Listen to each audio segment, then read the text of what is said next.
በእስራኤል ኢራን ጦርነት ፑቲን ዝምታቸውን ሰብረዋል። በበቀል ጥቃት የተጠመዱት ቭላዲሚር ፑቲን በመካከለኛው ምስራቅ ትኩሳት ገብተውበታል። ከኢራን ጎነን ሲሉም አሳውቀዋል። እስራኤል ተሳስታለች ስትል አንገቷን የነቀነቀችው ሞስኮ ሁኔታውን በቅርበት እየተከታተለች ነው። በሌላ በኩል የጠቅላይ ሚኒስትር ቤንያሚን ኔታንያሁ አውሮፕላን በሚሳኤል ጥቃት ስጋት ግሪክ ማረፉ ተነግሯል። ቀዳሚው ዘገባችን ነው፣ እናስደምጣችኋለን። የኢትዮ ኤርትራ ውጥረት ባየለበት በዚህ ወቅት ኤርትራዊ ወጣት በኢትዮጵያ መገደሉ እያነጋገረ ነው። ሌሎች ኤርትራውያንም ስጋታቸውን ገልጸዋል። ጉዳዩን የተመለከተ ዝርዝር መረጃ ይዘናል። ዓለም ሁሉ አይንና ጆሮውን ወደ መካከለኛው ምስራቅ ባዞረበት አጋጣሚ አሜሪካ በፋኖ ጉዳይ አቋሟን ቀየረች። የአሜሪካ መንግስት በፋኖ ጉዳይ የያዘውን አቋም መቀየሩ ትኩረት ስቧል። ለመሆኑ አሜሪካ በፋኖ ጉዳይ ምን አለች የሚለውን በዜናችን ተካቷል። ጤና ይስጥልን ውድ የአንድ አፍታ ሚዲያ ቤተሰቦች፣ ሰላምታችን በያላችሁበት የዓለም ዳርቻ ይድረሳችሁ።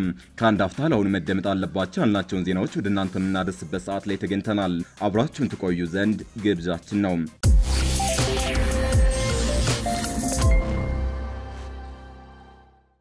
በእስራኤል ኢራን ጦርነት ፑቲን ዝምታቸውን ሰብረዋል። በበቀል ጥቃት የተጠመዱት ቭላዲሚር ፑቲን በመካከለኛው ምስራቅ ትኩሳት ገብተውበታል።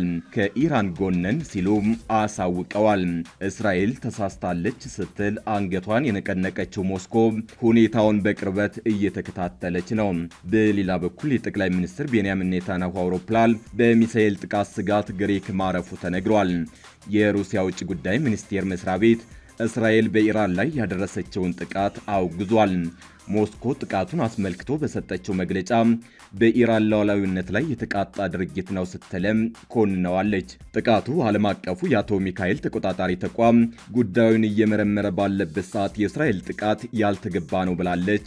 ሞስኮ በቀጠናው ላይ ሰላም እንዲመጣ ዓለም አቀፉ ማህበረሰብ ጥረት እያደረገ ባለበት ሰዓት የኔታንያሁ መንግስት የፈጸመው ድርጊት ተቀባይነት የለውም ስትል ሩሲያ አጋርነቷን ለኢራን አሳይታለች ተብሏል። እስራኤል ሌሊቱን ዘመቻ ራይዚንግ ላይን ባለችው የተቀናጀ ወታደራዊ ዘመቻ የኢራን የኒውክሌር ማብላያ ጣቢያዎችን መታለች። ዘመቻ ራይዚንግ ላይን የእስራኤልን ህልውና ለማስጠበቅ የተካሄደ መሆኑን ጠቅላይ ሚኒስትር ቤንያሚን ኔታንያሁ አስታውቀዋል። የኢራን የዩራኒየም ማብላያ ጣቢያዎችና ሳይንቲስቶች እንዲሁም ከፍተኛ ወታደራዊ አመራሮች ላይ ባነጣጠረው የአየር ላይ ጥቃቶች ከሞት እስከ ከባድ ጉዳት መፈጸሙን በኢራን ባለስልጣናት ጭምር ተረጋግጧል። የሞሳድ ደህንነቶች በኢራን ዋና ከተማ አቅራቢያ የድሮን ቤዝ ጭምር እስከ መገንባት የደረሰ ለበርካታ ጊዜያት የፈጀ ዝግጅት ሲያደርጉበት የቆየ ዘመቻ መሆኑን ዘ ታይምስ ኦፍ እስራኤል አንድ የሀገሪቱን ባለስልጣን ዋቢ አድርጎ ዘግቧል። የመካከለኛው ምስራቅ አሁንም እሳት እየዘነበበት ነው። አንዱ በአንዱ ላይ የመሳሪያ አይነቶችን ከመጠቀም ባለፈ ያጠፋሻለሁ አጠፋለሁ ዛቻውም ተባብሷል።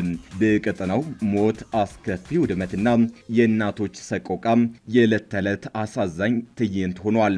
በእንቅርት ላይ ጆሮ ደግፍ እንዲሉ ደግሞ ቀድሞውንም ትርምስ በማያጠው አካባቢ ጠንካራ የደህንነት ስርዓት አላቸው የሚባሉት እስራኤልና ኢራን ዳግም የጀመሩት ግጭት አካባቢውን ወደ ለየለት ጦርነት እንዳያመራው ተሰግቷል። ቅድሚያ ጥቃቱን የጀመረችው እስራኤል ሌሊቱን ዘመቻ ራይዚንግ ላይን የተሰኘውን የተቀናጀ ወታደራዊ ዘመቻ ከፍታለች። ዘመቻ ራይዚንግ የእስራኤል ህልውናን ለማስጠበቅ የተካሄደ መሆኑን ጠቅላይ ሚኒስትር ቤንያሚን ኔታንያሁ አስታውቀዋል። የዓለም አቀፉ አቶሚክ ኢነርጂ ኤጀንሲ የናታንዝን ማብላያ ጣቢያ መመታቱን አስታውቆ በአካባቢው የኒውክሌር ጨረሮች ጉዳት እንዳያስከትሉ ክትትል ሊደረግበት እንደሚገባ አሳስቧል። ናታንዝ ከምድር በላይና ከምድር በታች በተገነቡ ክፍሎች የኒውክሌር ቦምብ ለመስራት የሚያገለግለው የዩራኒየም ማብላያ የሚከናወንበት ጥብቅ ስፍራ ነው። ምንም እንኳን ኢራን ማብላያው ለሰላማዊ አገልግሎት ነው የሚውለው ብትልም እስራኤል ግን ይህንን ፈጽሞ አትቀበለውም። በተጨማሪ በቆም ከተማ አቅራቢያ በተራራ ስር የተገነባው ሚስጥራዊ የፎርዶ የኒውክሌር ጣቢያ የኢራን ወሳኝ የሎጂስቲክና የምርምር ማዕከል የሆነው የኢስፋሃን የኒውክሌር ኮምፕሌክስ እንዲሁም ኢራን ፕላቶኒየም እንድታመርት የሚያስችላት ሆንዳብ ጣቢያ በእስራኤል ጥቃት ደርሶባቸዋል ተብሏል። እንዲሁም በዋና ከተማዋ የሚገኘውና የወደፊት የኒውክሌር ሳይንቲስቶች ማሰልጠኛዋና በፋርስ ባህረ ሰላጤ ዳርቻ ላይ የሚገኘውና በሩሲያውያን የተገነባው ለሰላማዊ አገልግሎት የሚውለው የቡሼሄር የኒውክሌር ኃይል ማመንጫ የጥቃቱ ኢላማ ከሆኑት መካከል ናቸው። የኢራን ብሔራዊ የቴሌቪዥን ጣቢያ እንዳረጋገጠው በጥቃቱ የኢራን አብዮታዊ ዘብ ዋና አዛዥ የሆኑት ሜጀር ጀነራል ሆሴን ሳላሚ ተገድለዋል። ሟቹ ጀነራል በቀጠናው በተካሄዱ ጦርነቶችና በኢራን ወታደራዊ እንቅስቃሴዎችን በመቅረጽ ረገድ ቁልፍ ሚና እንደነበራቸው ይነገራል። የኢራን ጦር ኢታማጆር ሹም ሜጀር ጀነራል መሐመድ ባጋሪ የኢራን የአቶሚክ ኤነርጂ ድርጅት የቀድሞ መሪ ፌሬዶን አባሲና ቴህራን የሚገኘው ኢስላሚክ አዛድ ዩኒቨርሲቲ ፕሬዝዳንት መሐመድ ማሃዲ በዚህ ጥቃት መገደላቸው ተረጋግጧል። ከነዚህ ወታደራዊ መሪዎች የኒውክሌር ተመራማሪዎች በተጨማሪ የካታም አል አንቢያ ማዕከላዊ ዋና መስሪያ ቤት አዛዥ ጎላም አሊ ራሺድ መገደላቸውን ኢራን አስታውቃለች። በዚህም እስራኤል የአስቸኳይ ጊዜ አዋጅ አውጃለች። በአዋጁ መሰረት ማንም ሰው መንገድ ላይ እንዲወጣ እንደማይፈቀድለት ያመላክታል። ትምህርት ቤቶች፣ ቢሮዎችና ሱፐርማርኬቶችን ጨምሮ ሁሉም የንግድ ተቋማት ተዘግተዋል።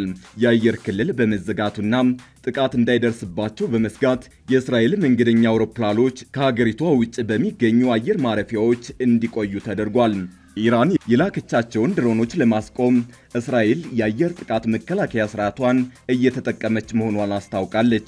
በሌላ በኩል እስራኤል በኢራን የፈጸመችውን ጥቃት ተከትሎ ኢራናውያን የተጠናከረ የአጸፋ እርምጃ እንዲወሰድ በሰላማዊ ሰልፍ ጠይቀዋል። በቴህራን እንገላብ አደባባይ የወጡ ሰልፈኞች የሟች የጦር ሰራዊት አመራሮችን ፎቶና የኢራን ባንዲራ ይዘው ተቃውሟቸውን አሰምተዋል። የኢራን መንግስትም ሀገሪቷን መጠበቅ እንዳለበት የሚያሳስቡ መፈክሮች መሰማታቸውን ዓለም አቀፍ መገናኛ ብዙሃን ዘግበዋል። ኤርትራዊ ስደተኛ በኢትዮጵያ መገደሉ ተሰምቷል። አንድ ኤርትራዊ ስደተኛ በመጠለያ ካምፕ በሌሊት በጥይት ተመቶ መገደሉን ቢቢሲ አማርኛ ዘግቧል። የ23 ዓመቱ ኤርትራዊ ስደተኛ ዮሴፍ ብርሃኔ የተገደለው በአማራ ክልል ዳባት በሚገኘው መጠለያ ካምፕ ውስጥ ነው ተብሏል። ወጣቱ ስደተኛ የተገደለው ማንነታቸው ባልታወቁ ኃይሎች በተተኮሰ ጥይት መሆኑን ቤተሰቦቹ ለቢቢሲ ትግረኛ ተናግረዋል። የሟች ቤተሰቦች እንዳሉት ከሆነ ወጣቱ የተገደለው ሌባ መጣ ተብሎ ወደ ውጭ በወጣበት አጋጣሚ ነው ተብሏል። በመጠለያ ካምፑ በሌሊት ሌባ ገብቷል ተብሎ ጎረቤቶቹ ሌባ ብለው ሲጮሁ እሱን ለመርዳት ከቤቱ ሊወጣ ሲል በጥይት መገደሉን ተናግረዋል። ወጣቱ ማንነታቸው ካልታወቁ የታጠቁ ኃይሎች በተተኮሰ ጥይት ከተመታ በኋላ ወደ ሆስፒታል ለመውሰድ አምቡላንስ ባለመኖሩ ሕይወቱ አልፏል። ወጣቱ በሌሊት በተተኮሰ ጥይት ከተገደለ በኋላ አስክሬኑ እንዳይቀበር በመንግስት ኃይሎች ተከልክሎ እንደነበር ቤተሰቦቹ ተናግረዋል።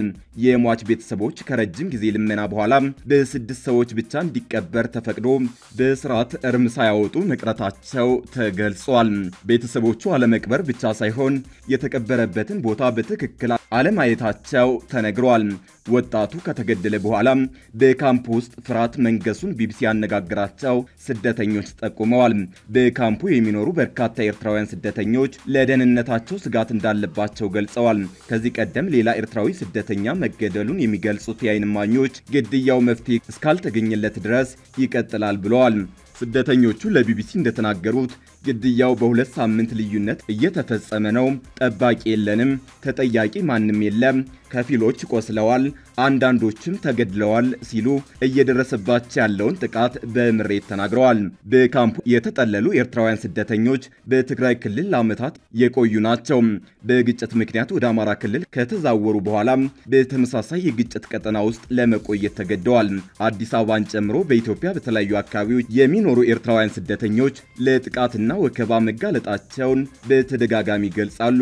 በተለይም በኢትዮጵያና ኤርትራ መካከል ውጥረት ማየሉን ተከትሎ ከቅርብ ጊዜ ወዲህ ወደ ሀገራቸው በግዳጅ እየተመለሱ ነው።